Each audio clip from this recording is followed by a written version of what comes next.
presidential candidate of the People's Democratic Party, Alhaji Atiku Abubakar, yesterday replied the vice presidential candidate of the All Progressives Congress, APC, Kashim Shettima, who had dismissed the former vice president as a bare bottled water seller in the quote at a function in Lagos on Tuesday, saying it was shameful that the ex-Borno state governor will vilify a business that employs a land chunk of people in the northeast.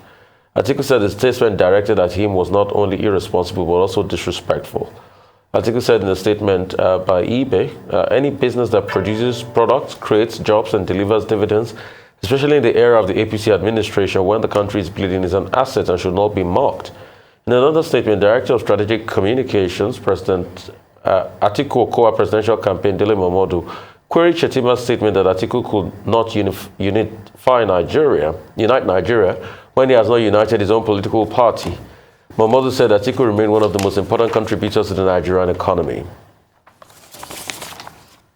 Dr. Bati, a lot to say about this? Well, we're not taking sides in this matter. This is just political rhetoric. It's political season. During political season, politicians, take each other on. But our own expectation is that the politicians will focus on the issues. If they were debating themselves on the basis of ideas, on the basis of the manifestos that they have proposed to Nigerians, that would be much better. But what we keep hearing are low-level, kind of submissions. And vice presidential running mate candidate of the APC, he seems to be developing a reputation for coming up with some of these below-the-belt statements. In one regard, he referred to current vice president as a very nice man who should be selling ice cream and popcorn. In this case now, he has dismissed Atiku as a bottled water merchant who he expects will soon retire to Dubai. And that has generated, very fiery responses from aides to candidate of the PDP himself and his aides, who say that the statement is irresponsible and disrespectful, and they want him to apologize to the many persons who work in the pure water, bottled water factory that Shettima referred to. All of that may provide entertainment, may provide drama, but we're hoping that these presidential candidates will make themselves available at the various debates that have been scheduled. First by the Nigeria Election Debate Group and also the Nigerian Economic Summit Group and also other groups, and to tell us in specific terms what they intend to do. Nigerians are not interested in popcorn or ice cream. Nigerians are not talking about bottled water.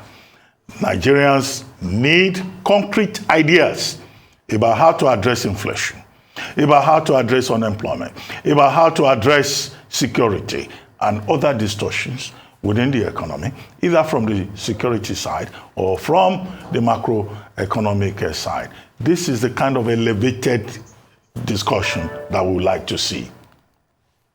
Right. Officials of Glencore PLC, one of the world's leading marketers of crude oil and its product, delivered cash in private jets to officials across Nigeria. North African countries, the United Kingdom, prosecutors have said in a web of bribery and corruption orchestrated by the London oil trading desk. The company, founded by Mark Rich, admitted to 7 counts of bribery across Nigeria, including Nigeria and Cameroon, following a serious fraud office SFO investigation, Bloomberg reported yesterday. Last week, they reported that Nigeria's bid to claim compensation from the British subsidiary of the mining and trading group Glencore over bribes paid to officials at Nigerian State Oil Company had been denied by a London court. Lawyers representing the country told London Southwark Crown Court that Nigerian officials should be permitted to address the court on November 2nd and 3rd, when Glencore Energy is to be sentenced to having pleaded guilty to 7 counts of bribery in connection with operations in 5 African countries. Officials of Glencore PLC, one of the world's leading marketer of crude oil. Okay, so a lot to talk as regards this, but it's still the same old case of corruption in Nigeria. Okay, this is a very interesting case. So interesting that it has made the front page of the Financial Times today. Glencore Energy UK, a subsidiary of Glencore, which is a Swiss company. It was said to have, between 2012 and 2014, paid bribes to officials, oil company officials in countries in Africa, particularly in its West African operations, and also in South Sudan, and also in Cameroon, and also in Ivory Coast. And as a result of this, the matter went to court. Glencore UK has pleaded guilty as charged, and the court is now to sentence the top official who pleaded guilty this week. What are the details? Last week, the Nigerian government sent lawyers to the court, but Justice Judge Fraser said that the Nigerian government cannot ask for compensation in the matter.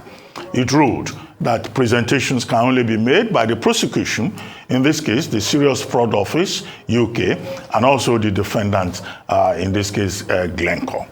Now, it has now come to light a number of issues. One, that Glencore Energy UK has been involved in corrupt practices, unethical business practices across these West African countries, as alleged, including Nigeria, giving bribery to officials in order to get oil contracts, all concessions. All of this covered up as services provided. And of course, that's corruption, simplicity, ethics, and this has been brought before the court. And having admitted that they are guilty, that is a major issue. Number two is the fact that, look, some of these oil multinationals, they don't mind. After all, Glencore, in 2021, made a profit of over 21 billion. This year alone, Glencore has made a profit of about 134 billion within the first quarter of 2022 alone. So even if they are penalized $1.5 billion, that's chicken change to them. Number three is that all these bribes that are given are the expense of these countries, particularly Nigeria. I think that the Nigerian government should conduct an investigation into exactly what happened, not to ask for compensation. What happened between 2012 and 2014? Who and who were involved in this? The GM in charge of marketing at the time has questions to answer. The Nigerian official that was named, that was mentioned, has not been named. The Nigerian government has a responsibility to find out who is that person, because all of these transactions are the expense of Nigerians who are suffering from poor electricity, poor infrastructure, and then some people just collect rent of the state. The basic thing is that if there are bids within the oil sector, the bids should be directly between the bidders and the traders, the refiners and the bidders and the traders, not with middlemen. Who are these Nigerian middlemen who are making money at our expense? That precisely is the problem. Isn't it surprising? Nigeria has become a state where people live on rent.